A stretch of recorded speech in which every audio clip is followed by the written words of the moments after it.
Robson Gonçalves, que tem esse currículo maravilhoso, mas o mais importante de tudo que ele é aqui, ele é nosso parceiro, ele trabalha conosco há muito tempo e sempre se dispõe de um horário dele para vir conversar com os nossos alunos e nossos convidados, ou as pessoas que se interessam e se inscrevem pelo site. Quais são as pessoas aqui que estão pela primeira vez? Bastante gente. Muito bem-vindos. Quero tê-los todos como aluno, tá bom?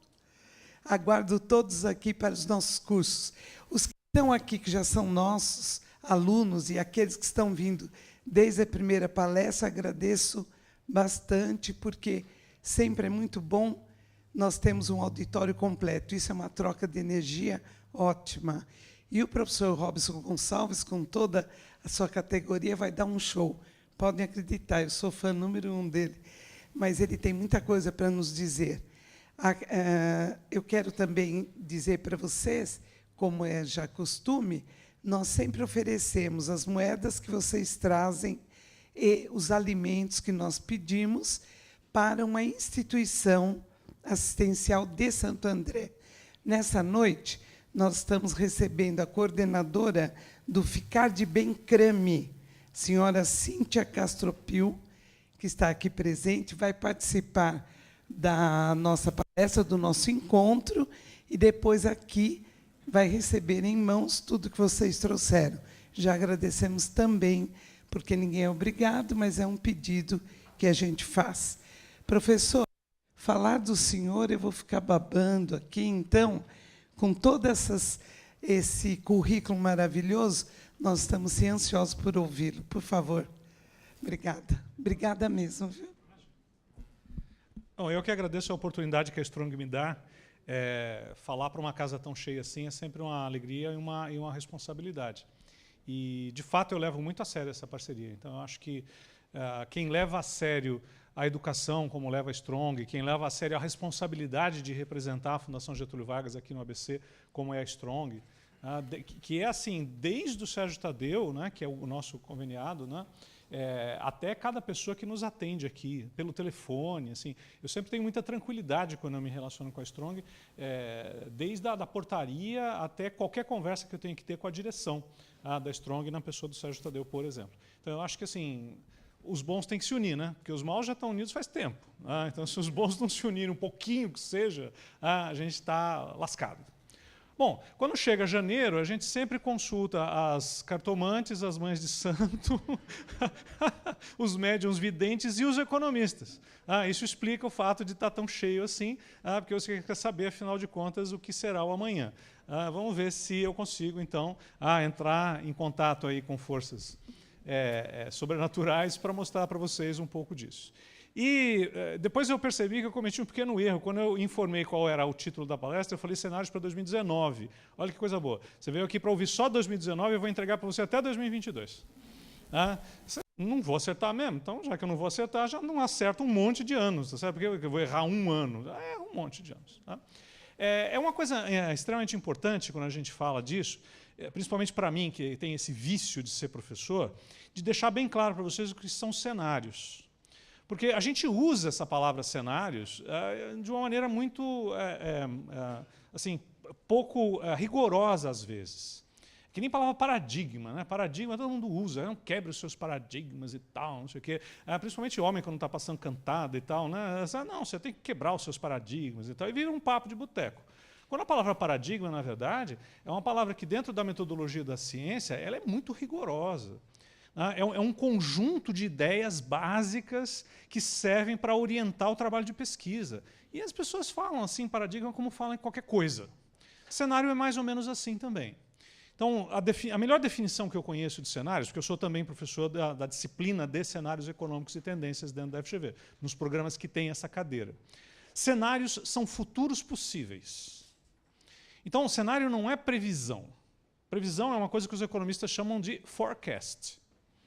Existem, sim, uma série de técnicas em economia para se fazer previsão, propriamente dita, forecast. O que nós vamos fazer aqui são exercícios de cenarização. Rigorosamente, qual é a diferença entre uma coisa e outra? existe uma área dentro da economia chamada econometria. E a econometria tem dentro dela uma técnica chamada de séries temporais. Você observa o comportamento de uma variável ao longo do tempo e você começa a fazer uma previsão, um prognóstico do que será o comportamento desta variável nos meses à frente. Se o país for muito estável, você consegue fazer forecast, portanto, previsão para 1 ano, 2 anos, 3 anos. Em países como o Brasil, onde até o passado às vezes muda, a fazer forecast de 3 anos não dá. Não dá. Então, você apostaria que daqui 3 anos a moeda do Brasil é ainda o real, sabe? Você apostaria que o Brasil ainda vai se chamar República Federativa do Brasil com S? Assim, a grande constância no Brasil é a mudança. Então, mas não é privilégio nosso. Outros países emergentes são assim também. Então, quando você está em países como o Brasil, fazer forecasts, fazer previsão econômica é uma coisa que você faz para alguns meses à frente e olhe lá. Só um parênteses rápido sobre essa técnica.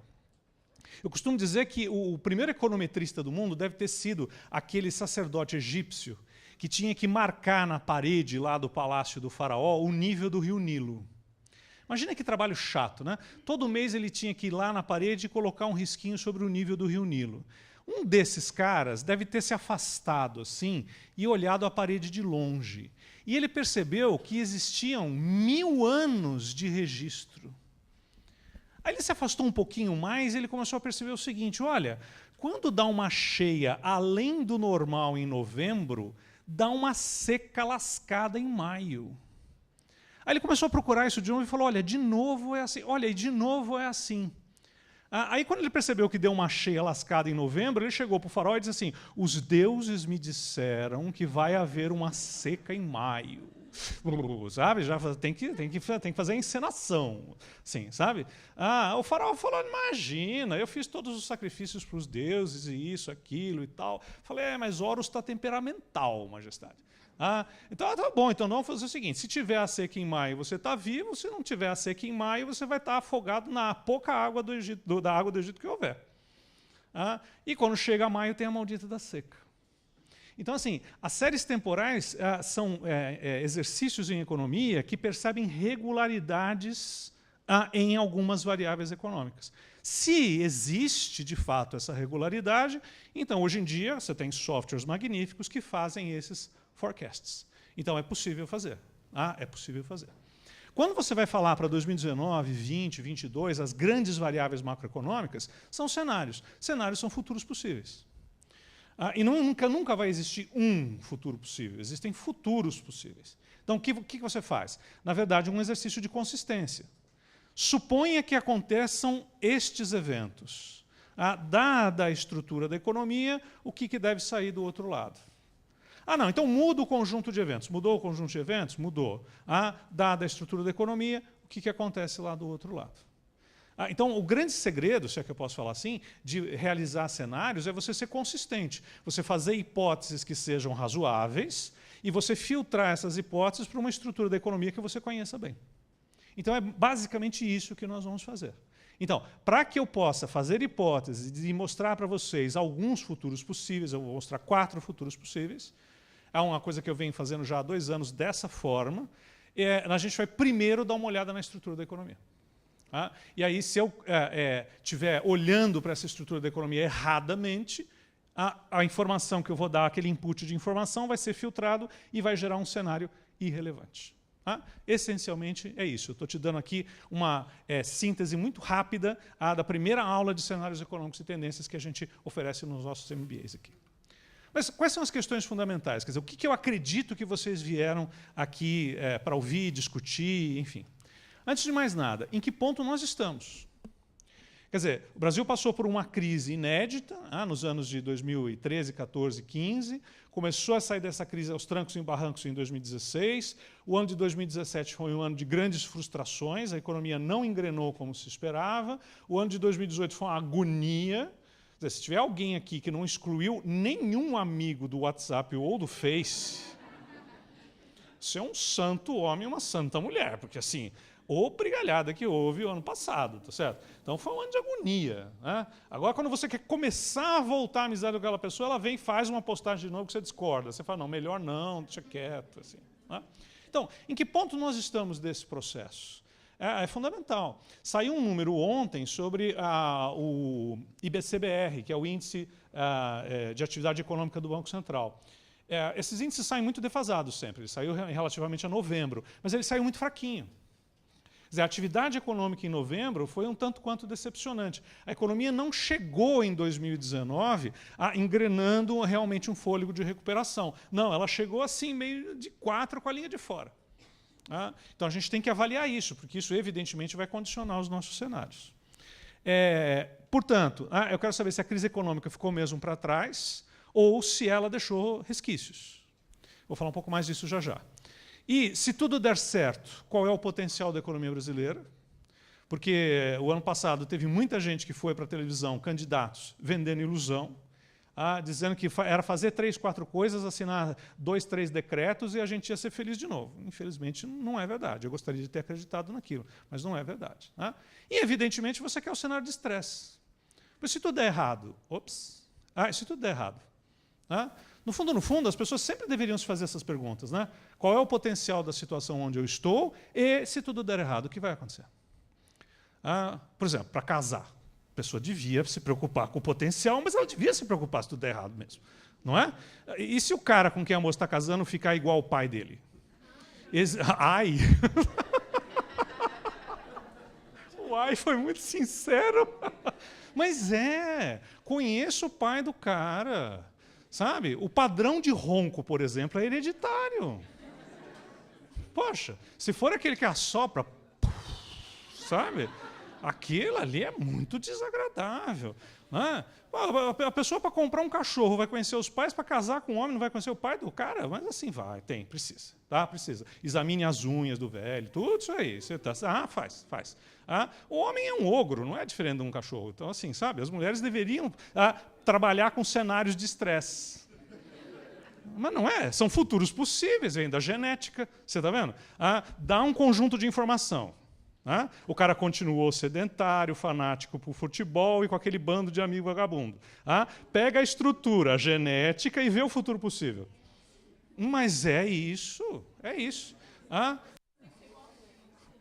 Não, então. O pior não é o homem, ele pode parecer com o pai. O problema é ele romper a dependência emocional em relação à mãe. E que isso é dramático.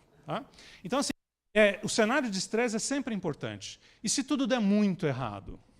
Será que vai ser o caso da gente imigrar para um país mais estável? Tem muita gente saindo do Brasil. A Venezuela, aqui do lado. Tem um certo contrafluxo na fronteira. Mas, pelo menos, o futuro daquele país é muito claro. Está lascado mesmo. Tudo bem. Mas antes disso, essa questão de se a crise econômica ficou para trás, eu tenho uma abordagem muito particular se a crise econômica ficou para trás, que é uma questão em aberto. Eu não tenho uma resposta para ela. A gente vai procurar a resposta aqui juntos. Que é o seguinte. A economia brasileira ela passou por uma coisa que é muito estudado em geriatria, por incrível que pareça, que é o chamado ciclo da queda. Eu, que tenho uma mãe de 83 anos, eu me preocupo com isso. Quando o velhinho tropeça, sabe? Tropeça e assim, machucou o dedão. Ele se sente inseguro. Aí sempre tem alguém, a vizinha, normalmente a vizinha, fala, nossa, mas a minha avó tropicou e quebrou o fêmur, em 20 dias estava morta. Mas não tem muito, quem não tem uma vizinha dessa? Sempre tem, vocês estão pensando, sempre tem um ser desse. Assim, é uma coisa horrível. Ela parece que é o anjo do apocalipse, ela vai trombeteando o fim do mundo. A senhora, a sua avó ou a minha mãe, fica com aquilo na cabeça. Aí ela começa a andar com mais cuidado, mais devagar, ela já não faz mais certas coisas a pé, sabe? Aí a musculatura enfraquece. Aí ela tem a segunda queda. Ela fala, meu Deus do céu. Até chegar naqueles americanos, infelizmente, alguns até mais jovens, que ficam andando de carrinho pelos shopping centers, porque acham que é ruim andar, porque andando pode cair. E aí você tem um ciclo de queda em que a pessoa não se recupera. Então, a economia brasileira passou por vários momentos em que todo mundo dizia, não, agora vai, e não ia. E aí o que aconteceu? Todo mundo começou a ficar pessimista, reticente, o empresário ficou com mais medo de investir, o estrangeiro ficou com mais medo de entrar no Brasil. Então, assim, só tem um jeito de sair do ciclo da queda, no caso de uma pessoa idosa, assim, é você colocá-la numa atividade física que seja muito segura. Então, ou você chama um fisioterapeuta para cuidar dessa pessoa na casa, fala, olha, aqui a senhora não vai cair, fique tranquila e tal, não sei o quê. Ou coloca a pessoa numa hidroginástica, alguma coisa, sabe? Alguma coisa que seja muito segura. Então, será que a gente vai estar operando nos próximos anos, meio que assim, no modo de segurança do Windows? Sabe? É isso que a economia brasileira precisaria. Quando você está operando nesse modo de segurança, você não vai conseguir resultados magníficos. Você vai apenas sair do ciclo da queda. Então, eu já te adianto que, assim, no melhor cenário que eu vou traçar para você, o nosso potencial é bastante limitado, porque a economia brasileira está bem debilitada do que aconteceu nos últimos anos. Mas é possível sair do ciclo da queda. Se a gente sair do ciclo da queda, assim, nos próximos 4 anos, já terá sido uma coisa boa, muito boa. Não tem uma resposta para isso, a gente vai procurar a resposta juntos. Esse aqui é o indicador econômico mais badalado, que é o PIB. O PIB brasileiro trimestral. E aí eu estou pegando um período longo aí de 2006 até 2018. Eu vou mudar esse recorte temporal a depender da variável, porque cada variável tem uma dinâmica mais relevante. Tá? O que nós conseguimos observar aqui? Alguns momentos críticos, como esse, por exemplo. A crise do subprime. A economia brasileira vinha num crescimento entre 2006 e 2008 muito intenso. Só que esse crescimento econômico muito intenso ele estava ancorado em algumas condições. Por exemplo, uma das poucas coisas que é inegável que o governo Fernando Henrique entregou de herança benéfica para o governo Lula foi o equilíbrio das contas do governo. Então, o governo conseguia gerar programas de estímulo da economia, fosse através dos gastos, inclusive os gastos sociais, fosse através de programas de desoneração, que tinham um efeito sem comprometer a qualidade das contas públicas. Ao longo do governo Lula, com todos os problemas que houve, as contas públicas ficaram em dia. Ele recebeu as contas em dia e entregou as contas em dia. Se esse gasto foi bem feito ou mal feito, é outra história. Tá? Então, assim, aqui nós tínhamos um governo em condições de estimular a economia com gasto ou com redução de carga tributária, e nós tínhamos a China crescendo 11%, 12% ao ano, devorando commodities do mundo inteiro, principalmente commodities tipicamente exportadas pelo Brasil.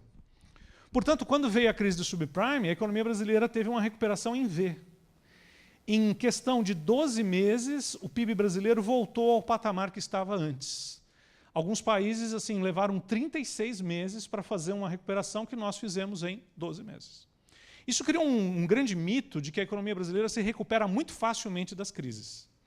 Quer dizer, me dá condições adequadas que eu me recupero.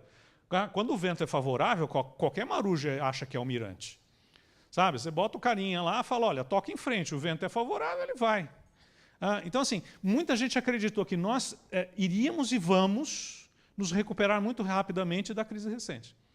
Os últimos 2 anos e meio deixaram bem claro que não é assim. A gente precisa de um conjunto de condições favoráveis para isso. Depois, voltamos a acelerar fortemente o crescimento, até que entramos nesse período aqui, que é um período de agonia, segundo o período do governo Dilma, em que a atividade econômica simplesmente estagnou. Mas como tudo pode ser pior, depois a gente teve essa queda significativa. Quer dizer, muita gente considera que o errado, na verdade, foram esses períodos de crescimento muito intensos. E que, portanto, você só recuperou a normalidade. Como se o PIB brasileiro devesse ter crescido a taxas mais modestas e essa linha devesse vir aqui meio por baixo, assim, sabe? E aí a gente estaria num patamar até um pouco melhor do que hoje, mas numa trajetória mais modesta. Mas e aí, essa tese faz sentido? Infelizmente, muito do que foi feito para gerar aqueles períodos de crescimento, esse antes da crise e esse aqui depois da crise do subprime, foi com base no consumo. Gente, eu não tenho nada contra o consumo, pelo contrário, sabe? O consumo é um item de gasto importante na economia, é oportunidade de negócios, indiscutivelmente. Só que, assim, consumo é demanda. Consumo é demanda. Economia não se faz só com demanda, a economia se faz com oferta e demanda. Se você tiver só oferta, se você tiver só demanda, a economia não sai do lugar. Então, o que aconteceu em muitos desses momentos de crescimento muito rápido? Um indicador, eu gosto de dizer para as pessoas que a economia está diante de você. Os fenômenos econômicos estão diante de você. Tem uma série de indicadores aí, tudo, mas se a economia não tiver no dia a dia e no bom senso, ela não faz sentido. Quer dizer, o trânsito nas cidades aqui, para mim, era um bom indicador. Quer dizer, nós paulistanos, vocês aqui no ABC não foi muito diferente, não. Nessa época, houve um boom de venda de automóveis. A indústria automobilística é muito bem obrigado. Aí a gente comprava carro para ficar preso no engarrafamento dentro do carro. Ligava o ar-condicionado para curtir o ar-condicionado, ligava o GPS para ter certeza que estava parado mesmo. Não, vai que não estou. Né? Vai que não estou. Então, assim, não adianta você dar um bruto estímulo à indústria automobilística e não resolver os problemas de mobilidade urbana, por exemplo. Não adianta você dar um bruto estímulo sequer ao agronegócio se você não tem estrada para transportar. As estradas do estado do Mato Grosso são um dos solos mais férteis do mundo, porque o que cai de carga ali de soja e vai adubando aquelas estradas é uma coisa maravilhosa. Sabe? Então, assim, não adianta viver essa ilusão de que um país que sempre teve grandes carências do ponto de vista de infraestrutura vai bombar só com consumo. A gente tem que chegar lá. Sabe? A gente tem que chegar lá, mas tem que criar condições para que isso seja sustentável. Sabe por quê? Porque tem um fenômeno em economia que é um fenômeno terrível, em economia comportamental, que é a chamada aversão à perda. O valor que você dá para alguma coisa que você nunca teve é muito menor do que o valor que você dá para alguma coisa que você perdeu. Você pode sonhar com alguma coisa. Você pode sonhar com um carro, você pode sonhar com, sabe, uma TV grande 4K, sabe? Você pode sonhar com um monte de coisa, mas você nunca teve. Aí te perguntam, quanto é que você está disposto a pagar por aquilo? Você diz. Aí você já tem. Aí perguntam para você, quanto é que você está disposto a pagar para não ter mais isso, para receber, para não ter mais isso, para compensar isso? O coeficiente de aversão à perda no mundo inteiro é cerca de 2,5. Não se sabe por quê. Isso é um comportamento que está, sei lá, deve estar na nossa carga genética. Se eu perguntar para você quanto você quer para comprar isto, você diz o preço. Numa sala como essa, tem bastante gente, dá para a gente tirar uma média. Quanto é que você está disposto a pagar pelo meu relógio? Tome. Aí eu deixo você examinar e tal, não sei o que, você põe num papelzinho. Aí você dá o relógio para uma pessoa. Depois de 3, 4 dias, fala, então, eu quero comprar de volta. Você faz isso para um grupo grande, em geral, o que você quer cobrar para me devolver é 2,5 vezes maior do que o valor que você estava disposto a pagar em média. Isso se chama economia comportamental. Então, assim, quem nunca experimentou, não tem ideia do que seja. Mas quem já teve, não quer perder mais. Então, assim, existe uma coisa pior do que o novo rico. O novo rico é um cara snob. Sabe, um cara snob. Né? Ele torcia para o 15 de Piracicaba, aí ele resolveu torcer para São Paulo. Novo rico. Pior do que isso, é o velho pobre. O velho pobre é uma desgraça. Sabe? Ele se vê voltando para a Pindaíba, sabe? A Pindaíba lá, de braços abertos, esperando, fala, vem, filho. Sabe? É doloroso. Então, boa parte do que a gente teve, inclusive do ponto de vista de resultado eleitoral no ano passado, é resultado da aversão à perda. Fala, cara, você me deu e tirou, como é que é essa história? Não, mas eu vou te dar de novo. Sabe? Metade, pouco mais da metade do eleitorado não acreditou nisso. Não estou dizendo que esse é melhor do que aquele, não estou dizendo isso, estou falando de um fenômeno econômico. E essa é a recuperação que nós estamos tendo hoje. Quer dizer, um padrão de recuperação muito diferente do que aquele vê lá atrás. Por quê? Porque, assim, estimular o consumo naquele contexto era muito fácil. Muito fácil. Poxa, gente, eu sou corintiano, eu sei do que eu vou falar agora. O corintiano não sabe fazer conta. Ele conta até 5, que é o número de títulos que a seleção brasileira tem. 5. A partir daí é muito, bastantão, pra caramba, um monte. Não é? Então, assim, você vê um corintiano com uma HP 12C na Avenida Paulista, é roubado, ele não sabe o que fazer com aquele negócio, gente. Não sabe. Ainda reclama que o celular não funciona, mano. Então, assim, como é meu time, eu sei do que eu estou falando, como estimular um corintiano a comprar a prazo?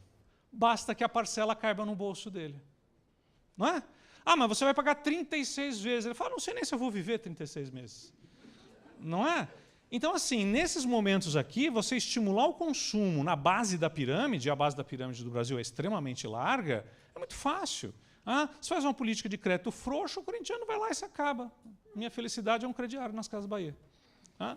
Agora, quando você precisa organizar projetos de infraestrutura, calcular o payback, fazer um mapa de risco, conseguir financiamento, etc., etc., é tudo muito mais complicado.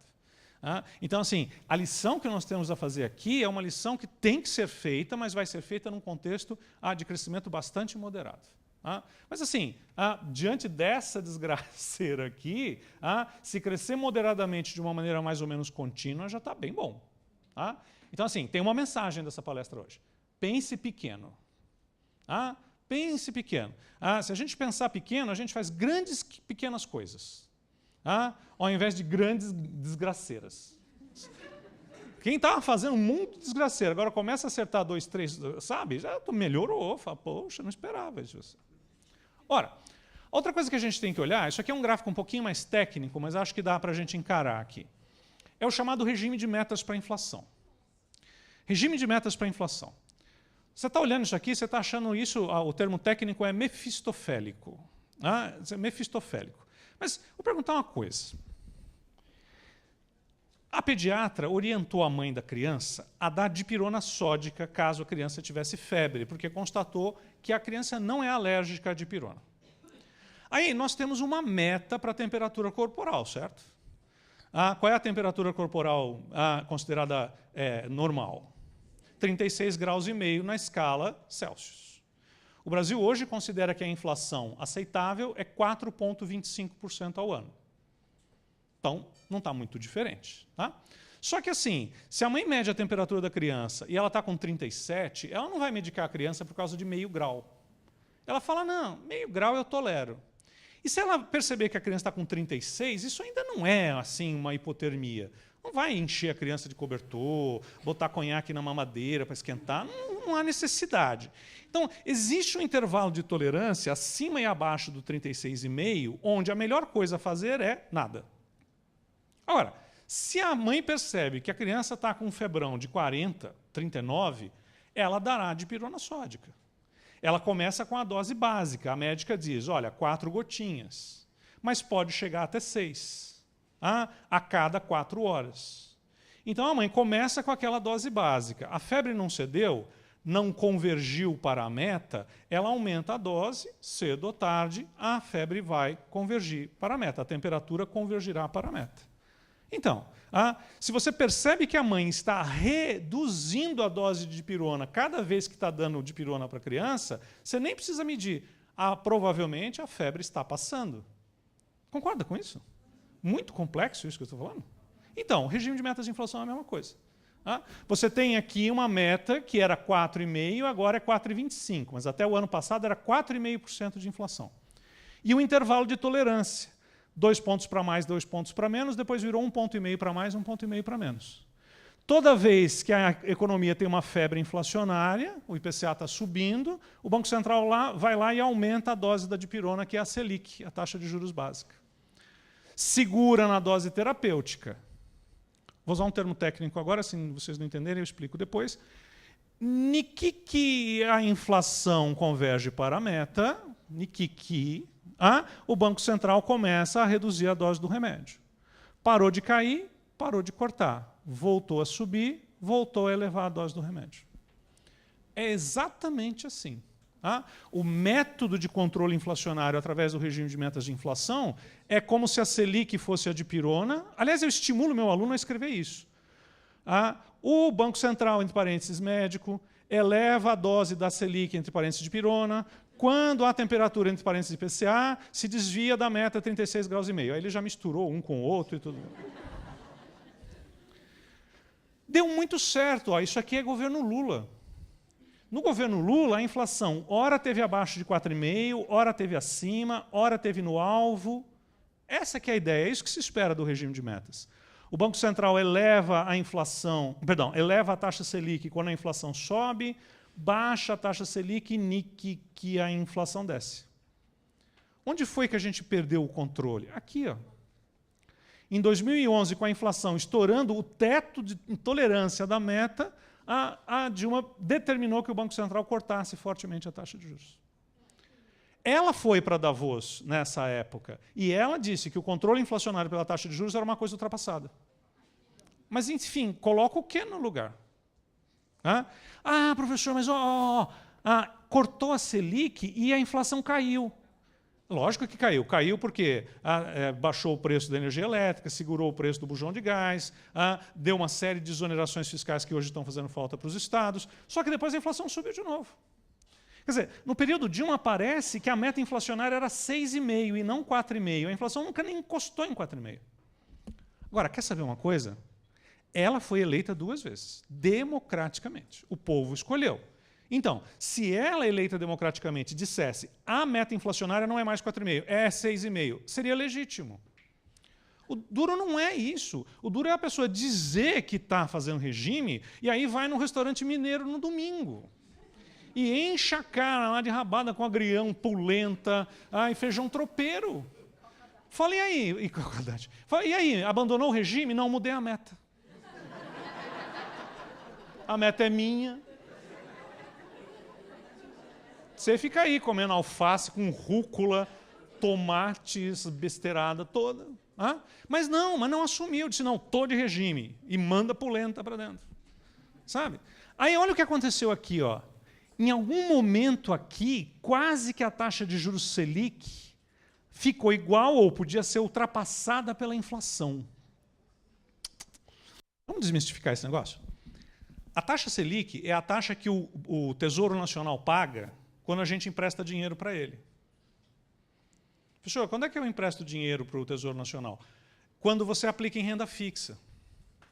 Se vocês aqui têm fundo de renda fixa, tem um regulamento do fundo de renda fixa que apareceu na tela do computador quando você escolheu aquele fundo. Aí você disse aceito e aplicou, não leu. O seu fundo de pensão, aquilo que você acha que vai receber de benefício quando se aposentar, ele também compra títulos públicos federais. O fundo de renda fixa compra títulos públicos federais. Professor, o que é o título público federal? Título público federal é a nota promissória que o governo emite quando se endivida. Ponto. Professor, mas é isso? Outro dia eu ouvi uma explicação tão complexa. O título público federal é a nota promissória que o governo emite quando se endivida. Qualquer outra coisa que te disserem é chamado em francês de voyage sur les mayonnaise. É alguém querendo te dar uma explicação complexa para um troço simples. Então, quando o governo tem o seu déficit, ou seja, gasta mais do que arrecada, para não deixar funcionário público na mão, para não deixar um fornecedor na mão, e etc., ele toma dinheiro emprestado. Coloca esses títulos na praça, pega o dinheiro e vai fechar suas contas. De que forma a população basicamente compra? Quando aplica em fundos de renda fixa e fundos de pensão. Tem o Tesouro Direto, que daí é direto. Que é a mesma coisa, você tira a maior parte dos intermediários. Quem vai emprestar dinheiro para um governo que me paga de juros menos que a inflação? Sabe? Porque, assim, rigorosamente, significa que um ano depois, quando você resgatar esse dinheiro, você compra menos coisas do que quando você pôs o dinheiro lá. Porque, afinal de contas, ainda tem tributação e ainda tem a taxa de administração do banco. Então, assim, quando essa aventura de baixar a Selic na marra e manter a inflação alta quase chegou nesse paradoxo, o governo não ia conseguir mais se financiar. Nesse momento, aconteceu uma das coisas mais incríveis desde a colisão daquele meteoro que extinguiu os dinossauros na Terra. Neste momento, a Dilma jogou a toalha. Imagina a cena. Tem um cara aqui que ficou meio assim, cego. Você consegue imaginar a Dilma jogando a toalha para você? Aquele quarto de motel, cama redonda, lençóis de cetim. Um de nós, qualquer, deitado sobre a cama, o ar-condicionado numa temperatura agradável, a pessoa de meia, porque tem muito frio nos pés nessas horas, e a Dilma tomando uma chuveirada. Abre-se a porta do banheiro da suíte, naquela nuvem de vapor sai a Dilma, completamente sem maquiagem, o cabelo duro do mesmo jeito, porque aquilo nem sabão com água quente desfaz. Não, aquilo precisa de thinner mesmo. Aí ela vem chegando perto do cara. Companheiro. Se deixasse uma barba, seria irresistível. Quando ele está a meio metro de distância, ela joga a toalha. Ele imediatamente entra em coma. Então, assim, o Banco Central teve que elevar a taxa de juros aqui desesperadamente porque o governo não ia conseguir se financiar. Passada a eleição, todos os preços que tinham sido represados no passado são liberados. A inflação tem uma escalada, passa de 2 dígitos. O que muitos disseram aqui, muitos críticos disseram aqui? Está vendo? A elevação do juro não baixa a inflação. Cara, sabe? O Fernando Henrique, o segundo mandato, fez assim, deu certo. O Lula passou 2 mandatos, fez assim, deu certo. Agora, porque você está liberando preços que você represou lá atrás, agora você vai dizer que não dá certo? Isso parece o cara criticando o remédio que ele toma. Falando, não, o remédio não faz efeito comigo.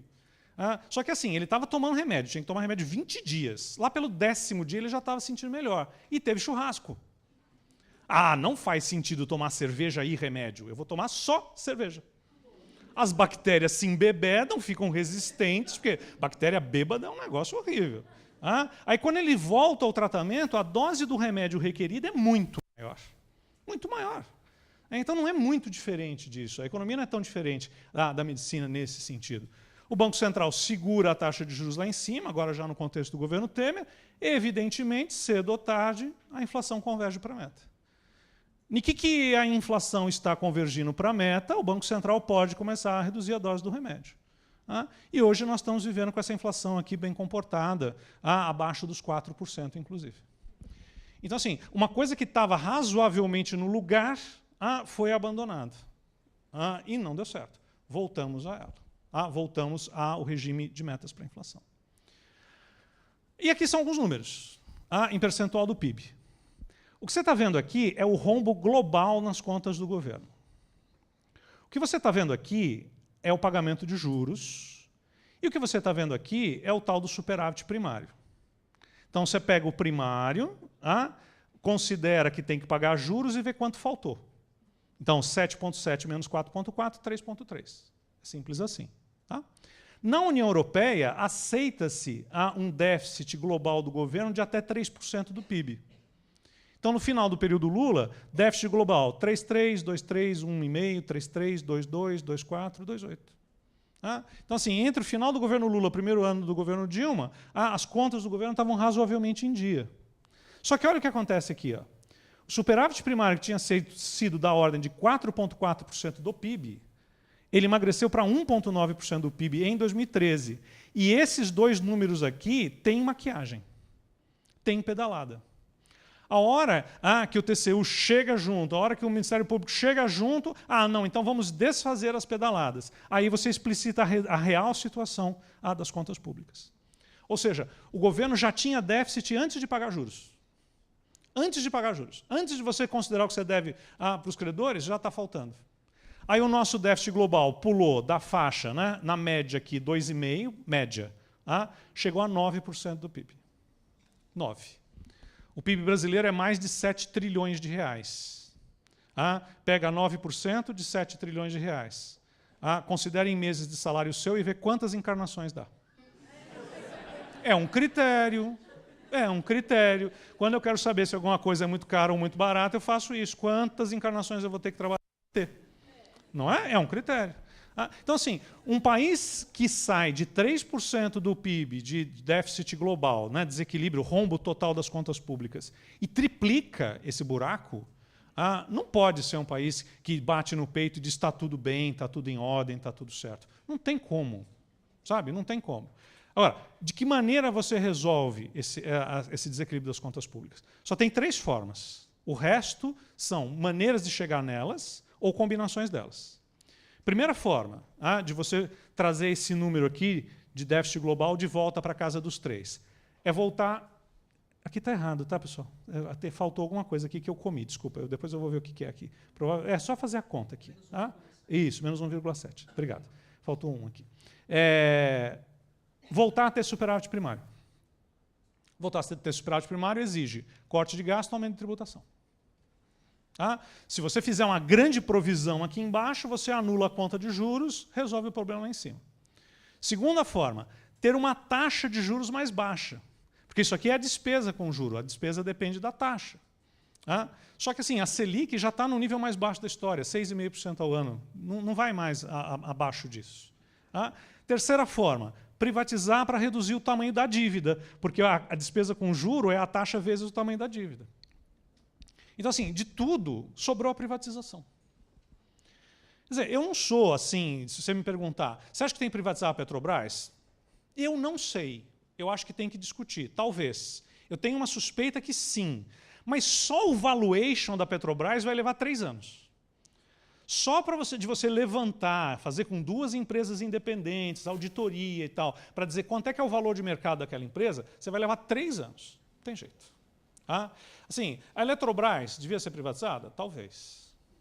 Talvez. Precisa ter 2 grandes bancos de varejo públicos? Eu acho que não. A Caixa e Banco do Brasil, eles até competem entre eles. Talvez pudesse ficar com um só. Talvez, eu não estou convencido disso. Só tem um problema. Não dá tempo de discutir. Porque o meu fundo de renda fixa empresta dinheiro para esse carinha aqui. O meu fundo de pensão empresta dinheiro para esse carinha aqui. Se o governo ficar inadimplente, ele não remunera os títulos. O banco não deixa você sacar dinheiro do fundo de renda fixa. O banco vai dizer, eu não tenho um problema de caixa. Eu não consigo resgatar o título para colocar na sua conta corrente. Então está travado. O fundo de pensão vai dizer, esse mês vai pular o benefício. Por quê? Porque eu não consigo dar liquidez aos títulos para pagar o seu benefício. Então, as contas públicas, colocar ordem nessas contas públicas aqui, não é um problema etéreo que os economistas ficam discutindo junto com o sexo dos anjos. Isso aqui é o patrimônio da classe média, nós que estamos nessa sala aqui. É a classe média que tem dinheiro no fundo de renda fixa, é a classe média que tem previdência privada. Porque o pobre que é pobre mesmo é um desgraçado, ele não tem dinheiro. Vive feliz, bêbado. O rico que é rico mesmo, é outro desgraçado, o dinheiro dele está na Suíça, que ele não é besta. Sabe? Então, a questão das contas públicas no Brasil é uma questão de nós aqui. Sabe? É do meu aluno de MBA, sabe? Do professor dele, de nós aqui. Não é nem dos muito ricos, nem dos muito pobres. Essa é a nossa questão. Óbvio, se a classe média for mal, a classe baixa vai pior. Mas o impacto imediato é o empobrecimento da classe média. Então, assim, infelizmente, o Brasil precisará fazer um processo de privatização rápido, amplo, com pouco tempo para discutir o valor estratégico desses ativos. Que não é o melhor dos mundos. Realmente não é o melhor dos mundos. Mas vai ter que fazer. A Grécia teve que fazer porque a União Europeia obrigou. Teve que fazer porque a União Europeia obrigou. E, por fim, tem um monte de números. Numeraiada, isso aqui tudo. Mas vamos colocar um pouco de foco aqui. Isso são as contas externas. Quer dizer, o Brasil chegou a ter déficit na balança comercial lá em 2014. Recuperou isso e está com superávit na balança comercial aqui em 2017. O número de 2018 definitivo não saiu ainda. Aí eu tenho um grande problema que é a mídia. A mídia acha que o balanço de pagamentos, que são todas as contas do país com o exterior, comércio, serviços, rendas, conta de capitais, se resume à balança comercial. Eu não sei por que tem esse vício. Aí ficam passando uma ideia para você, é o seguinte, a balança comercial foi fortemente superavitária. Tá bom. Aí quando eu pego a balança de serviços, a balança de serviços tem frete marítimo, tem turismo, dá menos 33,8. A balança de rendas, lucro das multinacionais, juro da dívida externa, o direito de imagem da HBO, porque você vai assistir Game of Thrones, que eu sei, e quando você pagar o boleto vai ter que pagar direito de imagem da Daenerys Targaryen, aqueles caras todos. Está aqui, a balança de rendas. E transferências são doações, dinheiro dos decassegues que estão no Japão, por aí vai. Quer dizer, quando você soma tudo isso, esse bloco se chama transações correntes, deficitário. Quando você pega a conta de capital do Brasil de 2017, deficitário. Quer dizer, saíram 9,8 bilhões de dólares no Brasil. 2018 não foi muito diferente. Saíram 9,8 bilhões de dólares do Brasil pelas transações correntes, apesar do superávit da balança comercial. E saíram mais 6 bilhões de capitais estrangeiros nas várias modalidades somadas. Ou seja, é um país com escassez de dólar. O que acontece com o preço da coisa quando se tem escassez da coisa no mercado da coisa? Poxa, isso aí, você já entra no MBA sabendo. Faltou, ficou caro. Não é? Então, assim, quando a gente olha para as contas do balanço de pagamentos, a gente entende por que o dólar vai ficar nessa faixa, mais ou menos, acima de 3,50 com certeza, possivelmente abaixo de 4. Porque é um país que realmente perdeu dólares nos últimos tempos. A gente vai reverter esse processo? Não sei, vamos discutir já já. Ou seja, o que nós mostrando para vocês em linhas muito amplas, e que no nossos MBAs a gente discute em profundidade, são os chamados 3 pilares da política econômica. Para explicar a atividade econômica que nos afeta, qual é a atividade econômica que nos afeta? Crescimento e inflação na veia. A pessoa está empregada ou não, a empresa está faturando ou não, ela está vendo os preços subirem ou não. Então, PIB e inflação são os indicadores macroeconômicos que nos afetam diretamente. Para entender isso, a gente olhou para as 3 dimensões da política macroeconômica. A política monetária ou anti-inflacionária, é o primeiro pilar, regime de metas para a inflação. A política fiscal, as contas públicas, e a política externa, as contas externas. Esses são os 3 pilares. Agora tem que pegar esses pilares que estão meio erodidos e fortalecer esses 3 pilares. Será que vai dar para fortalecer esses 3 pilares? Esse é o desafio do nosso ministro da Economia, fortalecer esses 3 pilares. Como é que parece que vai ser isso? Pelo menos ele sempre falou, sempre teve um discurso coerente, idêntico, igual, e parece que está tocando assim, muito embora seja muito cedo para falar. Quer dizer, manter o regime de metas de inflação a todo custo. Cumprir a meta inflacionária. Possivelmente dando independência para o Banco Central. Interessante. Se o Banco Central fosse independente, a tia Dilma não tinha conseguido fazer aquela queda forçada da taxa Selic. Eu, pessoalmente, acho que tem que ter independência do Banco Central e cadeia para quem é corrupto. Porque, assim, se o cara for presidente do Banco Central, tiver um bruto poder, autonomia, vende informação privilegiada para um banco e não vai para a cadeia, não adianta. Depois, equilíbrio fiscal. E aí, o que restou para fazer rapidamente é a reforma da Previdência. Ou era a reforma da Previdência ou era a reforma tributária. Mas, cara, a reforma tributária, no Brasil, não sei se eu vou viver para ver uma reforma tributária. Então, assim, pega a reforma da Previdência. É impopular, é isso aqui? É impopular. Previdência, gente, parênteses, é um pacto entre gerações. Sabe? Você chega para o seu neto e diz, então, eu vou parar de trabalhar aos 65 anos e você vai me sustentar. Só que isso do ponto de vista coletivo. Agora, se o velhinho vai viver até os 105 anos, aí é sacanagem. Não, deixa ele viver. Aí tem que rediscutir isso. Fala, avô, o senhor combinou morrer com 85. Não cumpriu, vô. E aí, como é que fica? Olha lá, está passando do tempo, vô. Porque eu me dispus lá atrás a sustentar o velhinho até os 85, que não é pouca coisa. O cara está fazendo hora extra na vida, nós vamos ter que rediscutir o benefício. No mundo inteiro é assim, no mundo inteiro dá briga, no mundo inteiro é impopular, ninguém gosta de que meta a mão no meu bolso. Não gosta. Só que no Brasil a gente tem uma coisa que é uma herança portuguesa, que é o tal do direito adquirido.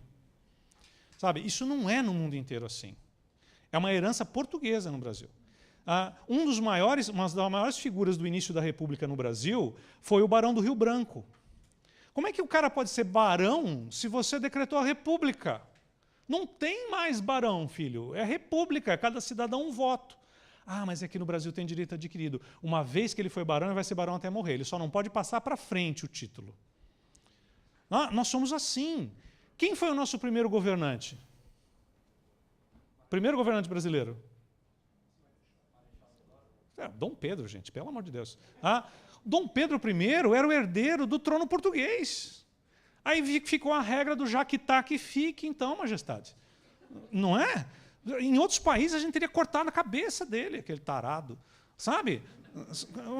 Corta a cabeça e expõe em praça pública. É isso que os outros povos revolucionários faziam. Não, mas sabe, o menino já tinha uma expectativa, foi criado aqui. A gente se afeiçoou a ele. Sabe? Então deixa ele, a gente tem isso.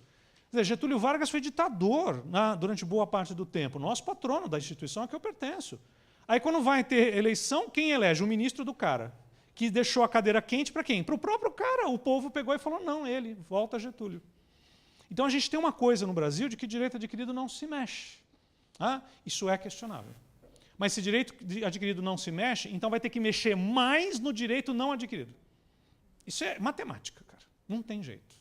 De novo, eu preferia que não fosse assim. Eu preferia que a gente pudesse discutir essa questão. Eu preferia que a gente pudesse ver alternativas.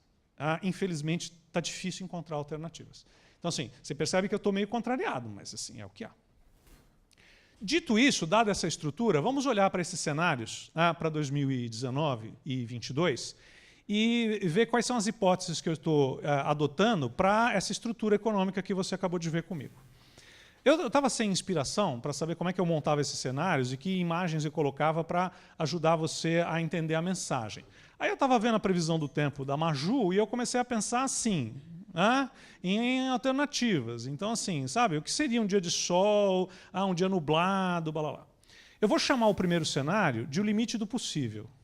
Se tudo der muito certo no Brasil, no governo Bolsonaro, se tudo der muito certo, nós temos um potencial de crescimento sem inflação de 3% ao ano.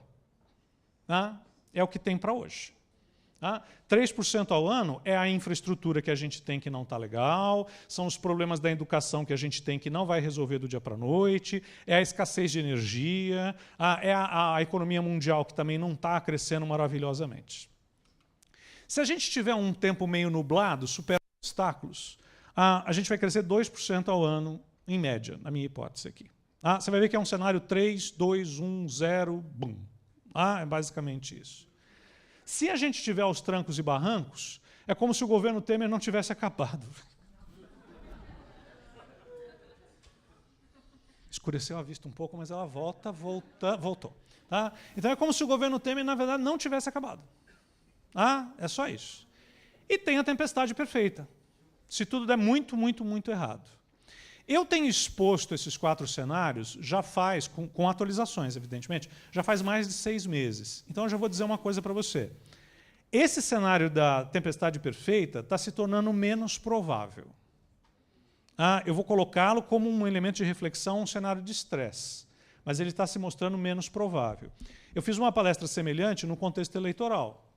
Havia o risco de a gente ter o Bolsonaro eleito e ele fazendo um populismo de direita, ou seja, vamos botar a economia para crescer de qualquer jeito, porque senão eu não vou ter apoio para fazer o que eu quero fazer. Ou o Haddad se elegendo e fazendo um populismo de esquerda. Populismo de esquerda ou populismo de direita é ruim do mesmo jeito. Então, assim, esse cenário aqui seria uma opção do vencedor da eleição, fosse quem fosse, pelo ganho fácil. Eu vou expor o cenário, mas eu já não acredito muito mais que ele seja um futuro possível. Não seja. Ora, se você for detalhar, o limite do possível é uma recuperação lenta, essas são as hipóteses, da confiança dos consumidores e dos investidores. Uma progressiva recuperação do equilíbrio fiscal, um ritmo de crescimento inflacionário tolerável dentro do regime de metas de inflação e reformas estruturais sendo aprovadas e fazendo efeitos a longo prazo. Por exemplo, suponha que o governo consiga fazer um pacotão de concessão de infraestrutura agora no primeiro semestre. As obras vão começar final do ano se der tudo muito certo. Então, você começa a ter efeitos benéficos em termos de atividade econômica lá para frente. Digamos que o consumidor fique mais animado, as taxas de juros estão baixas. Se ele ficar confiante de que não vai ficar desempregado, lá pelo Dia das Mães, pelo Dia dos Namorados, é que você vai ter o varejo se recuperando mesmo. Então, assim, é tudo dando muito certo, indo progressivamente, pense pequeno e vai. Mas estamos no limite do possível. O superando obstáculos representa um certo retorno relativo a 2017 em algumas hipóteses. Você tem estabilidade macroeconômica assegurada, mas as reformas não são aprovadas. Veja, existe um grupo importante de militares dentro da base do partido do presidente e que só aceita uma reforma previdenciária excluindo os militares. Quer dizer, você consegue convencer os demais de que vai ser assim? Estavam dando entrevista na televisão ontem, com uma série de razões, eu acho respeitáveis, tem que discutir, para dizer por que os militares têm que estar fora da reforma da Previdência. Mas será que do outro lado não vai ter gente dizendo, é lógico, o 01, o 02 são militares, esse aqui é toda a tua tropa toda feliz e contente, e o civil aqui? Sabe? Embora eu ache o argumento defensável. Mas aí você pode ter esse cenário, sim. Uma dificuldade significativa de aprovação de reformas. O que você tem hoje em dia no Brasil não são partidos, são bandos, um bando de andorinha. Assim.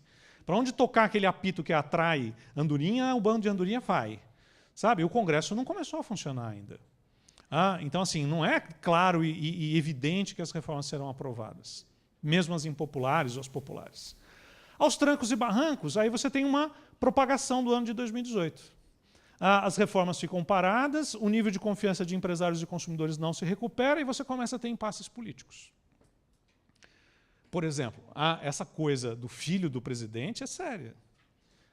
É séria. Vai chegar ao presidente? Já chegou a mulher dele. Uma continha pequena, um negócio pequeno e tal, mas está rondando. Professor, mas assim, no governo Lula caíram todos os amigos dele e tal, não sei o quê, e o Lula ficou lá, governou 8 anos. Então, mas o Lula não tinha uma dinastia. O Lula não tinha uma dinastia. O Bolsonaro construiu uma dinastia. Então, os filhos dele são figuras políticas relevantes. Ele vai sacrificar o filho? Porque assim, vai que... ele é a reencarnação de Abraão, de repente. E no momento final, aquele anjo vem e diz, não, não precisa. Ele, poxa vida, agora foi duro. Da segunda vez, assim, é difícil. Tá certo? Será? Não sei, não. Acho que Abraão, nessa altura do campeonato, estaria melhorzinho, eu acho. Né? Não estaria daquele jeito, mas enfim. Tá? E o limite do pessimismo, a tempestade perfeita, é tentar acelerar a economia no desespero. Isso já aconteceu com vários políticos ao longo da história e em vários países do mundo. Então, assim, nada dá certo, nada dá certo, nada dá certo. Eu ponho um pé no acelerador do consumo, deixo todo mundo feliz. Você quer ver duas coisas que deixam todo mundo feliz? Você baixa os juros e facilita o crédito, é a base da pirâmide. E segura o dólar artificialmente para a classe média ir para Miami, Orlando de novo. Que coisa! Né? Beijar o golfinho outra vez, coisa brega. Não é? Andar com aquela coisinha da Minnie, assim, as orelhinhas, comer turkey leg. Então é assim. O corintiano está indo para as Casas Bahia, o São Paulino está indo para Miami, Orlando. Só que esse tipo de crescimento aqui, ele é disruptivo no mau sentido, ele desestrutura. Sabe, ele acaba sendo inflacionário. Só que muitos políticos ao longo da história apelaram para esse tipo de populismo. Assim, eu estou achando menos crível. Eu ainda não eliminei esse cenário. Mas eu estou achando menos crível. Parece que, assim, de boa intenção, esse governo está cheio. Você vai conseguir fazer, você vai conseguir fazer, é outra história. Ora, esse material vai ser disponibilizado para vocês depois, mas eu não vou detalhar esses slides aqui, não. Aqui eu estou abrindo isso que eu sintetizei em termos de hipóteses sobre o ambiente internacional, o ambiente interno a curto prazo e o ambiente interno a longo prazo. Você vai ver que a técnica que eu uso para passar de um cenário para outro é mudar algumas dessas linhas em algumas dessas dimensões. Então eu posso ir do pior para o melhor ou do melhor para o pior. Em geral, eu faço top-down ou bottom-up. São as duas técnicas tradicionais de você construir cenários. Então, como a Strong vai disponibilizar o material para vocês, eu não vou insistir em ficar detalhando cada um desses. Quando a gente faz análise de cenários para uma empresa, por exemplo, para dar suporte ao planejamento estratégico, eles discutem isso em bastante detalhe. Tá? Mas aí você vai perceber que entre os vários cenários eu vou piorando algumas hipóteses até chegar aqui na tempestade perfeita. Vamos ver as trajetórias? Que eu quero muito conversar com vocês hoje. Tá? Então eu vou passar a palavra para vocês no final. Eu queria que vocês me questionassem bastante. Se não houver um número suficiente de perguntas, as portas não se abrem mesmo, então não tem jeito, tem que perguntar. Tá? Quer dizer, essas são as três trajetórias. Tá? Essa linha azul aqui é aquele 3% de crescimento ano a ano. Como o crescimento ele é composto, ele vai assumindo um caráter exponencial. É assim, 3% sobre 3% é 3% sobre uma base cada vez maior. Eu estou tomando aqui o ano da inflexão, que é 2014, como uma referência. Então eu peguei o meu gráfico de PIB e chamei 2014, o PIB de 2014 de 100, para que a gente tenha uma sensibilidade do que está se passando. Quer dizer, se a gente estiver no cenário mais favorável, a gente chegaria ao final do governo atual, do governo Bolsonaro. Está aqui, a movimentação dos elementos gráficos está errada. A gente chega lá ao final do governo Bolsonaro 7% acima do PIB de 2014. Se o PIB de 2014 estava superestimado, se a gente deveria ter vindo aqui por baixo e tal, 7% acima daquele pico não é de se jogar fora. Realmente não é de se jogar fora. Se a gente tiver um crescimento de 2% ano a ano, composto, a gente chega ao final 2,9%, quase 3% acima desse nível de 2014. Agora, num cenário que é a continuação de 2018, a gente não supera, mesmo crescendo. Veja, tem crescimento aqui. Ó. Só que a média de crescimento aqui é 1% só. A gente chega lá 1% abaixo de 2014. E se tudo der errado? Se tudo der errado, aí eu coloquei mais fôlego no início, uma tentativa populista de crescimento muito forte em 2019 e início de 2020, e essa desorganização depois, a gente chegaria a 5% abaixo do PIB de 2014. Ou seja, no mesmo nível do PIB de 2018. A gente dá um passeio assim e volta exatamente onde estava. Como eu disse, isso aqui é um cenário de estresse, mas eu diria cada vez mais improvável. Para que a gente tenha uma ideia, no cenário mais favorável, o PIB ultrapassa o de 2014 em 2020. Aí é que a gente volta a 2014. E no cenário, segundo cenário mais favorável, a gente só ultrapassa lá em meados de 2021. Isso aqui é muito ilustrativo, porque assim, durante muito tempo as empresas falavam, quando é que a gente vai voltar a ter o faturamento de 2014? Aí eu ria. Falava, não vai. Sabe? Você tem que reescalonar, sabe? Você tem que reescalonar. Você tem que pegar, se você quiser, você pega essa linha, mas você tem que pegar essa linha aqui, por exemplo. Por que não pegar o fundo do poço? Por que não pegar o ponto de partida? E por aí vai. Porque esse PIB de 2014 era um PIB insustentável, a rigor. Ele estava fora do lugar. Ele estava, como diria o economista, sem os seus fundamentos. Se for assim, e eu acredito que vai ser assim, como é que a gente resume essa história toda que eu estou te falando? A economia brasileira tem grandes potenciais. Se você fizer qualquer projeto de concessão de infraestrutura aqui, e as regras forem minimamente claras, aparece investidor estrangeiro. Eu estive no aeroporto de Porto Alegre a semana passada. Lá, os alemães ganharam a concessão. Aquele aeroporto está sendo duplicado em uma velocidade inacreditável, a pista está sendo estendida. Eles não iam colocar dinheiro aqui se não tivesse uma taxa de retorno extremamente atrativa. E quem anda pelo aeroporto de Porto Alegre hoje percebe que ele está congestionado.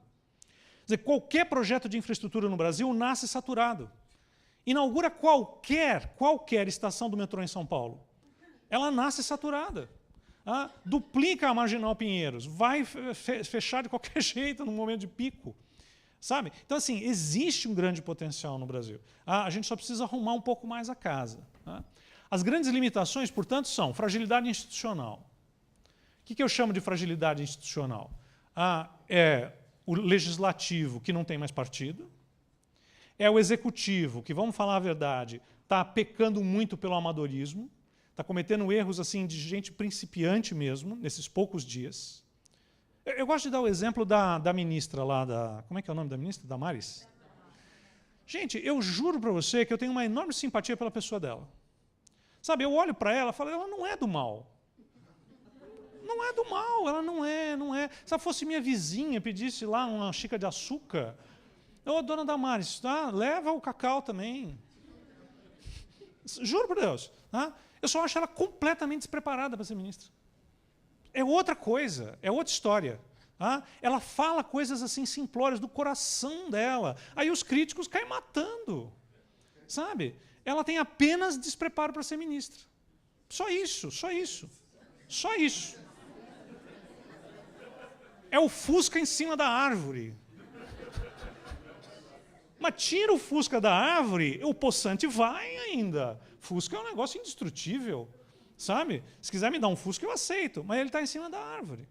Então, assim, tem muito despreparo. É isso que eu percebo em poucos dias. Sabe? E não vem dizer que eu estou torcendo contra, porque eu não estou. Eu moro no Brasil. Não estou torcendo contra. Eu estou dizendo que tem despreparo. Então, essa fragilidade institucional é assim. Um executivo despreparado, um legislativo desorganizado, porque ninguém tem fidelidade a partido nenhum lá dentro, e um judiciário que eu me recuso a fazer comentários. Você me recusa, eu não vou comentar sobre o judiciário aqui. O Ministério Público eu gosto dos caras. Tem exagero de vez em quando, mas assim, sabe? Qual é o mocinho que nunca atirou no índio errado? Sabe? Aconteceu. Acontece. Pô, matei o índio bonzinho. Aconteceu. Incerteza sobre as reformas. Então, assim, a fala do presidente amanhã em Davos vai ser muito, muito importante. E ele fez uma coisa sábia. Ele disse que não dará entrevista depois. Porque traduzir os erros de português dele é meio difícil.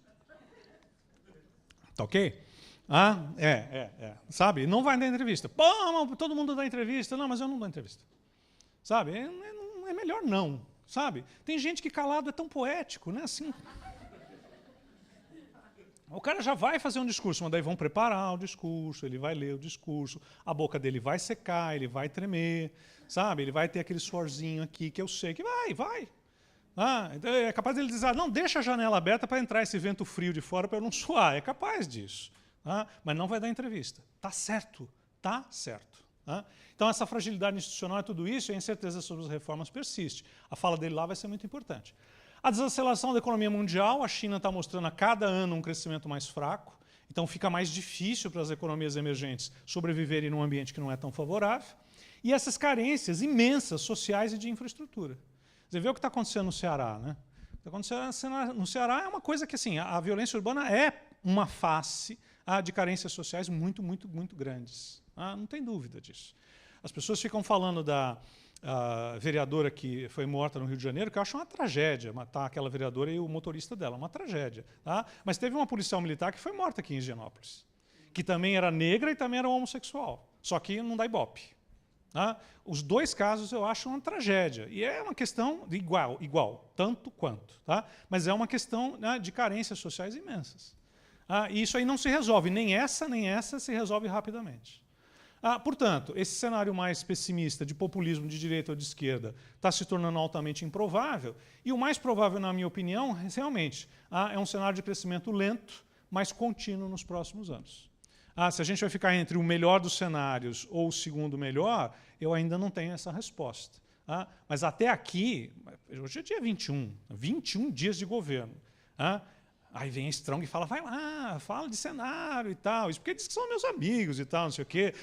Se você errar, nunca mais a gente convida você e tal, não sei o quê. A gente tenta, tá certo? Mas assim, eu estou entre 1 e o 2 hoje. Quer me chamar de otimista? Pode chamar de otimista, mas eu estou entre 1 e o 2. A pergunta que você vai fazer, provavelmente, é assim, então, o que eu faço? Muito bonito, muito maravilhoso, mas e aí? Cara, faço o quê? Vou falar uma coisa para você. Eu sou professor dos cursos da Fundação Getúlio Vargas há 22 anos já. Comecei cedo, sou professor há 22 anos. Já vi outras crises. Só que, por vício meu, eu nunca parei de estudar. E eu nunca vi as coisas que eu estudei jogarem contra mim. Pelo contrário. Por quê? Por uma questão muito simples. Os empregos que estarão em voga, que serão os empregos top, destaque, daqui 10, 15 anos, provavelmente não surgiram ainda. Porque os empregos, muitos dos empregos que estão em voga hoje, e muitas das habilidades que estão em voga hoje, que são fundamentais para a sua empregabilidade, por exemplo, não estavam claros 10, 15 anos atrás. Então, se tem uma coisa que eu acho que as pessoas deviam fazer, é assistir menos novela e ler mais livros. Porque, assim, as crises passam. Sabe? Os ministros caem, os presidentes são substituídos. Só que, assim, nós aqui nesta sala vamos viver muito. Só que, assim, as pessoas estão olhando muito para a longevidade e não para a qualidade de vida. Então, assim, nós vamos viver muito e com tudo isso aqui, eu não penso em aposentadoria. Outro dia um primo meu perguntou para mim, planos para a aposentadoria? Eu perguntei, o que é isso? Assim como a minha filha de 13 anos não concebe que não haja um lugar com sinal de Wi-Fi, tem Wi-Fi, né? Eu não concebo um mundo onde eu vou vestir um pijama. Sabe? Então, assim, se você vai ter que trabalhar muito mais e você vai viver muito mais, trabalhe em alguma coisa que te dê dinheiro e prazer e viva melhor. Então, assim, se preocupe com aquilo que você ainda não domina, com a habilidade que você ainda não tem. É essa que talvez faça falta lá. Então, assim, essa é a grande pergunta que você tem que se fazer. Tudo que eu estou falando aqui, daqui 20 anos você vai lembrar. Fala, nossa, mas assim, parece que foi ontem. E mudou tudo completamente. Então, assim, só tem uma coisa que eu nunca vi mudar. É a pessoa ter certeza de que valeu a pena ela investir nela. De alguma forma. Assim, como que você vai investir em você? Eu não sei. Mas procure habilidades novas. Não faça mais do mesmo. Fazer mais do mesmo? Não, eu estou trabalhando mais. No quê? No mesmo. Não adianta. Sabe? No casamento é assim também, mais do mesmo não vai muito longe. Tem que dar uma variada, inovar, fazer um benchmarking na internet. Não é? É assim na vida para quase tudo. Então, assim, sacuda-se. Porque, assim, crise houve outras, cenários a gente vai construir todo ano, mas, assim, se você não tiver uma visão de longo prazo, aonde você quer estar daqui 10, 15 anos, você vai se perder nisso aqui. Isso é muito relevante, a gente tem que pagar conta todo mês. Você tem que olhar para o dia a dia. Mas se você andar só olhando muito para perto do seu pé, você vai dar de cabeça no poste. Então, levante os olhos e se prepare para o futuro distante. E, principalmente, faça uma coisa que você gosta, como eu fiz agora, falando com vocês. Obrigado. Obrigado. Obrigado. Perguntas?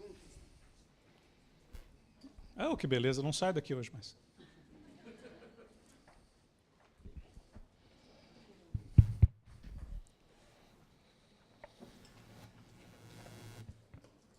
Boa noite, professor. Meu nome é Gabriel. Pois não.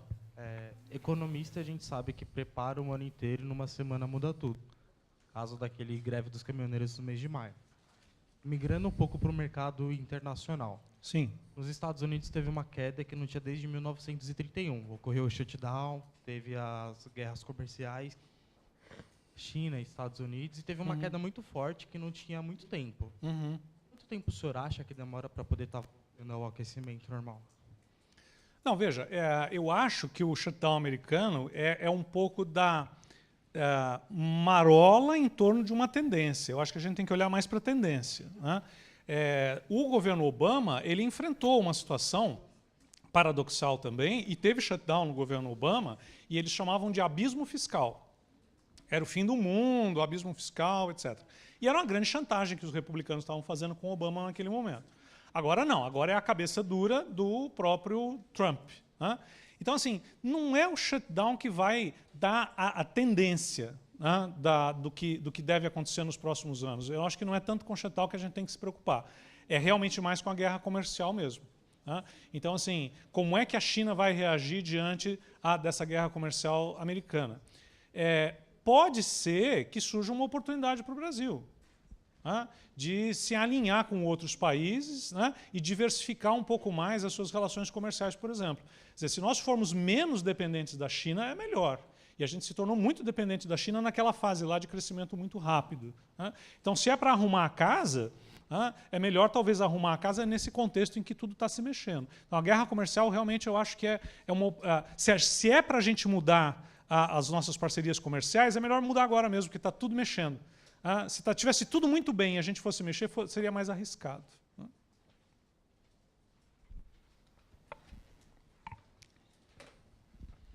Boa noite. Boa noite. Eu queria que o senhor se pudesse analisar para a gente o risco, talvez, maior que o Brasil teria com a possível saída do bloco do Mercosul. O Mercosul ele virou basicamente um conjunto de países que vai adotar a mesma placa nos carros. O Mercosul se tornou muito, muito irrelevante. Inclusive, em todas as rodadas de negociação, a Argentina conseguia concessões do Brasil e não cumpria a parte dela. Então, assim, eu sou super entusiasta de um bloco latino-americano. Eu acho que a gente perde muito tempo não se unindo. Eu acho que se a gente tivesse uma moeda comum, etc., nós estaríamos num nível de desenvolvimento muito melhor. Só que, assim, não vai. Simplesmente não vai. O Chile esnobou o Brasil, apesar de entrar no Mercosul, fazendo acordos diretamente com os Estados Unidos, Japão. Então, assim, eu acho, sinceramente, que se amanhã eu acordasse e descobrisse que não existe mais o Mercosul, as consequências seriam muito pequenas. Porque a gente não conseguiu. A gente tem a tarifa comum do Mercosul, por exemplo, que era para ser séria. É para entrar no bloco, pagar a mesma tarifa. E a lista de exceções cresceu ano a ano. Sabe? Então, assim, é lamentável o que eu estou dizendo para vocês. Digo com tristeza de que o Mercosul não é tão relevante para a gente hoje. Mas nós vamos ter que mudar a placa do carro por causa do Mercosul. Digo isso com muita tristeza no coração. O que mais? Não mais? Gente, mais uma. Tem mais uma. Até quando a guerra comercial entre China e Estados Unidos pode afetar o crescimento do Brasil? Veja, quando dois elefantes brigam, quem sofre mesmo é a grama. Nós. Então, assim, pode afetar bastante. No entanto, o seu Paulo Guedes tem uma tese, pessoas da equipe dele com quem eu conversei têm essa tese, não sei se vão levar adiante, que é o seguinte. O Banco Central do Brasil tem hoje 365 bilhões de dólares em reserva. Um volume de reserva internacional confortável, seguro, tranquilo, sob todos os parâmetros, seria 265. 2 anos de importação.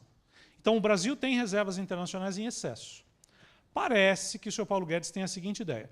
Como a nossa infraestrutura não dá conta, se começar a crescer vai dar inflação, vamos baixar as alíquotas de importação, aumentar a importação durante uns 2 anos e meio, 3, e essas importações elas vão combater a inflação, permitir a modernização do parque produtivo, abastecer o mercado, etc. Então, hoje, dado o nível de reservas muito grande que nós temos, se nós tivermos que atravessar 2 anos, 3 anos, 4 anos de guerra comercial, principalmente com baixo crescimento, a gente tem condições de fazê-lo. E aí a gente usaria o comércio exterior. Tem uma última pergunta aqui, tá, pessoal? Vai ser a última aqui dela. A gente usaria o comércio exterior de uma outra forma, uma forma estratégica. Que, aliás, diga-se de passagem, já foi feito no Plano Real. No início do Plano Real, lá em 1994, quando um setor ameaçava aumentar preços, o governo zerava a alíquota de importação. O Plano Real foi feito quando o Banco Central tinha 40 bilhões de dólares em reserva. 40. Hoje ele tem 365. Então, assim, parece que é um momento em que vai dar para a gente passar por um certo estresse de comércio exterior, e o comércio exterior vai ser usado no sentido contrário, de aumentar a concorrência no mercado local com importações.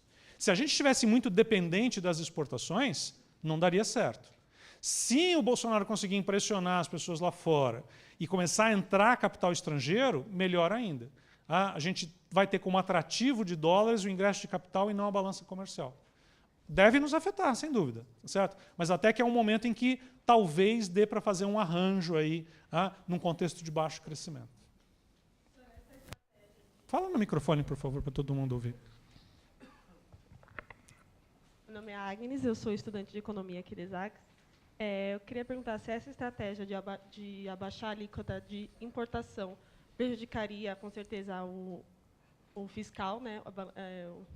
Fiscal do Brasil, que já está em déficit, e se não seria interessante colocar o dólar fixado, não sei. Não, veja, a participação do imposto de importação nas receitas totais do setor público no Brasil não é tão relevante assim. Porque nós temos alíquotas tão altas, que o nosso volume de importação é pequeno perto do PIB. O PIB é 7,2 trilhões de reais, 2 e poucos trilhões de dólares, e as nossas importações são 100 bilhões de dólares ano. Sabe? Então, não é tão relevante do ponto de vista fiscal. Se for uma peça do arranjo para fazer o PIB crescer 3% ao ano todo ano, você vai ter uma recuperação fiscal por aí, pelo PIB. E muito menos do que pela erosão que você vai ter da base de arrecadação das importações. Câmbio fixo eu não sou contra, não. Vamos fixar o câmbio agora. Quanto você quer que o dólar custe? R$1. Por aí. Porque eu quero viajar. Esse negócio de canoa quebrada não está com nada. Eu quero o sul da França. Com todo respeito ao Ceará, deixa a canoa lá, está quebrada mesmo. Só que o dólar a R$1, R$1,50, que me deixa feliz, arrebenta com o produtor nacional. Então você vira para o agronegócio e fala, o produtor de soja do Paraná, quanto você quer o dólar? Vamos fixar. Ele fala, R$5 está bom. Então só dá para ter câmbio fixo um país autoritário como a China. Fixou, acabou, não tem conversa. Um país como a Polônia, que quer entrar na União Europeia, aí ela fixa o câmbio do zloty em relação ao euro. Então, o que convence todo mundo nós vamos entrar na União Europeia, precisa fixar. Agora, no Brasil, vamos fixar o câmbio? Vamos. Só que assim, você nunca vai chegar num acordo sobre qual é o nível da taxa de câmbio que você vai fixar. Aí se torna politicamente inviável. Sabe? Esse é que é o grande drama do câmbio fixo. Pessoal, agradeço de novo e eu quero reforçar uma coisa que eu falei. Indiscutivelmente, fazer uma palestra como essa aqui, numa casa como a Strong, é uma coisa que me dá prazer. O dia que você puder exercer a sua profissão e sentir prazer ao mesmo tempo, você vai ser tão privilegiado quanto eu fui essa noite. Obrigado. Obrigada, Vitor. Obrigada, professor, como sempre, brilhante. Eu gostaria de, antes que vocês saiam, de chamar aqui a senhora Cíntia para receber os valores. Então, vocês trouxeram aqui 124 pessoas, tínhamos nos inscritos quase 400. Amanhã, por exemplo, também temos isso, mas as pessoas depois acabam não vindo, né? Só que hoje estão os melhores aqui, viu, professor? Nós temos 124 pessoas, 112 quilos de alimentos e R$600 em dinheiro que eu passo à mão da Cíntia. Muito obrigada.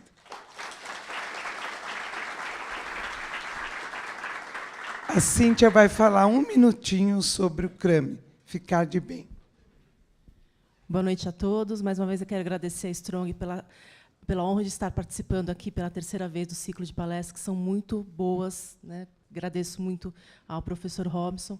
A Ficar de Bem é uma entidade que já está em Santo André há 30 anos, atendendo crianças e adolescentes vítimas de violência. E são ações como essa que fazem com que nós consigamos fazer o nosso trabalho em prol da sociedade, uma sociedade mais justa, né? Então, muito obrigada mais uma vez. Não, é que eu coloquei um lembrete para mim mesmo, que é aquela imagem ali que não está fazendo sentido no contexto da palestra, que é um neurônio. Tá? Então, assim, eu coordeno o curso de Neurobusiness da Fundação Getúlio Vargas, que vai ter turma aqui em Santo André esse ano, e já estão convidados para a palestra de segunda-feira que vem, que é sobre neurociência e comunicação.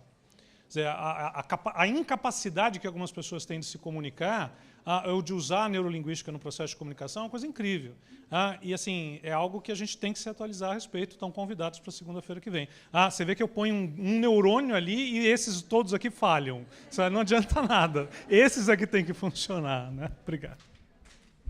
Então, segunda-feira que vem, nós temos aqui o professor Robson de novo. Não esqueça de fazer a avaliação. Agradeço a presença de todos. Nós temos uma porta lá. O Fabiano fica lá e vou ficar aqui para que vocês saiam rapidamente, tá bom? Aqui tem uma caixa lá também, e eu vou ajudar a recolher, tá bom, gente? Muito obrigada.